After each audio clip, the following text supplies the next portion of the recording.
Nuestros antepasados, los mayas, eran una de las culturas más avanzadas de Mesoamérica.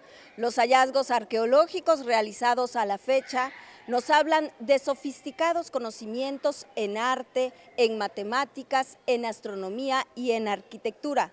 Por eso nos dimos a la tarea de profundizar más en su cosmovisión. Y qué mejor que hacerlo acompañados de especialistas como el doctor Josué Lozada Toledo. Doctor, gracias por acompañarnos en este viaje al pasado ancestral. Muchas gracias, para mí es un placer estar aquí con todos ustedes. Pues el doctor es todo un especialista en la materia, es profesor investigador en la Dirección de Estudios Arqueológicos del Instituto Nacional de Antropología e Historia. También es miembro del Sistema Nacional de Investigadores, ha realizado varias publicaciones y actualmente es director del proyecto arqueológico Iglesia Vieja en Tonalá. Participó también como arqueólogo invitado por National Geographic y Discovery Channel durante el rodaje de series alusivas a ciudades mayas perdidas. Y ya sin más preámbulo, doctor, pues para que nos platiques acerca de la importancia de la cultura maya. Se dice que tuvieron un desarrollo equiparable a otras culturas tan importantes como la griega, la china o la egipcia, por ejemplo.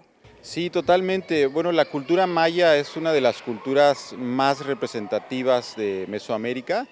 Y bueno, en Chiapas tuvimos la fortuna de contar con esta gran civilización que tuvo muchos aportes, no solo para Mesoamérica, sino también para el mundo entero. Por ejemplo, desarrollaron un sistema calendárico muy interesante, tuvieron muchas aportaciones en el ámbito de las matemáticas, pero también en el ámbito de la salud, que es un tema que me gustaría compartirles el día de hoy, y que bueno, los antiguos mayas veían la salud precisamente de manera integral, donde estaba conectado también con la religión, con el mundo simbólico, con el mundo de los significados.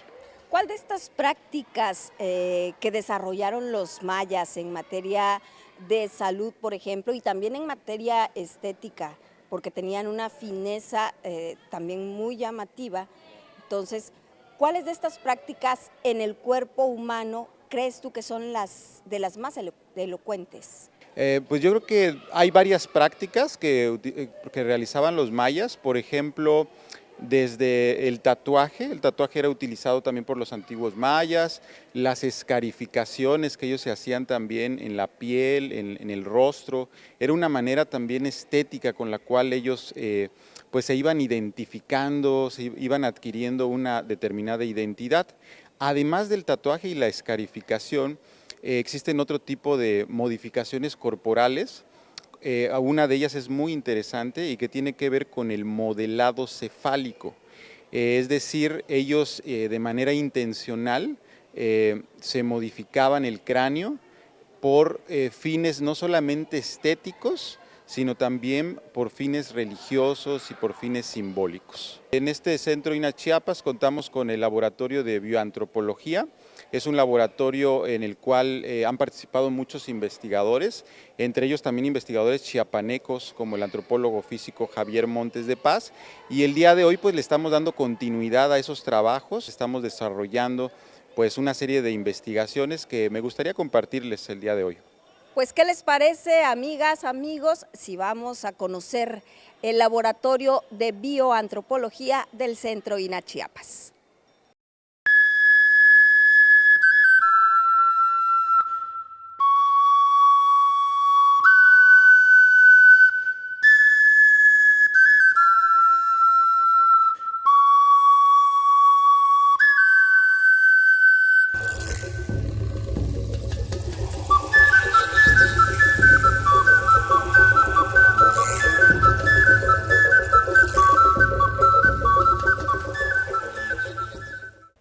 Nos encontramos en el Laboratorio de Bioantropología del Centro INA Chiapas. Aquí es el lugar ideal para las investigaciones que desarrolla el doctor Josué Lozada Toledo. Doctor, háblanos acerca de estas modificaciones craneales. ¿Desde qué edad comenzaban a desarrollarse y con qué herramientas? Sí, claro. Bueno, el modelado cefálico, tenemos información, por ejemplo, con cronistas del siglo XVI, cronistas españoles como Fray Diego de Landa. Fray Diego de Landa escribió la obra de La relación de las cosas de Yucatán en el siglo XVI y a él le tocó presenciar esta práctica.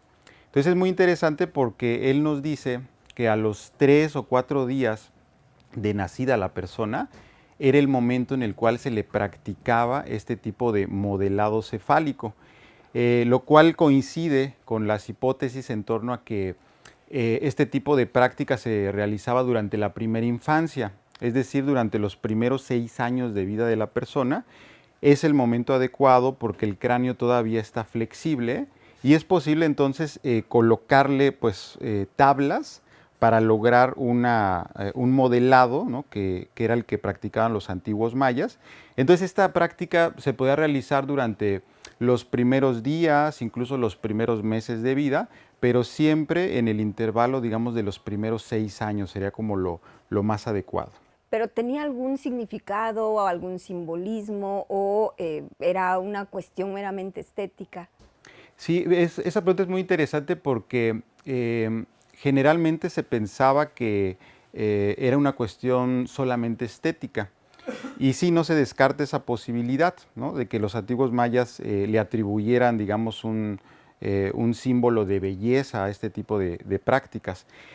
Pero también hay algunos fines religiosos o fines simbólicos que están involucrados en este tipo de actividad. Por ejemplo, si nosotros ponemos atención al cráneo de los jaguares, es un cráneo muy particular, el cual también se podría asimilar a través de este tipo de modelado. Otra cosa es, por ejemplo, lograr también un modelado oblicuo o diagonal, de manera que el cráneo entonces podría asimilarse a una mazorca. Es decir, ellos también querían obtener la imagen del dios joven del maíz. Entonces está involucrado ahí el maíz, está involucrado el jaguar y una serie de símbolos religiosos que giran en torno a esta importante práctica, que era lo que les daba también el carácter y sobre todo la identidad a la persona. Entonces, una persona para ser maya, pues tenía que pasar por diferentes procesos y uno de ellos era precisamente el modelado cefálico. O sea, todos los mayas, sin importar si eran hombres o mujeres, tenían esta práctica o eran sometidos a esta práctica. Lo que hemos visto en el registro arqueológico, en las excavaciones que hemos realizado y que han realizado otros colegas, es que está presente tanto en hombres como en mujeres. Eso es algo muy, muy interesante. Doctor, ya para finalizar, ¿qué otras modificaciones podemos observar en los mayas, además de estas que son las craneales?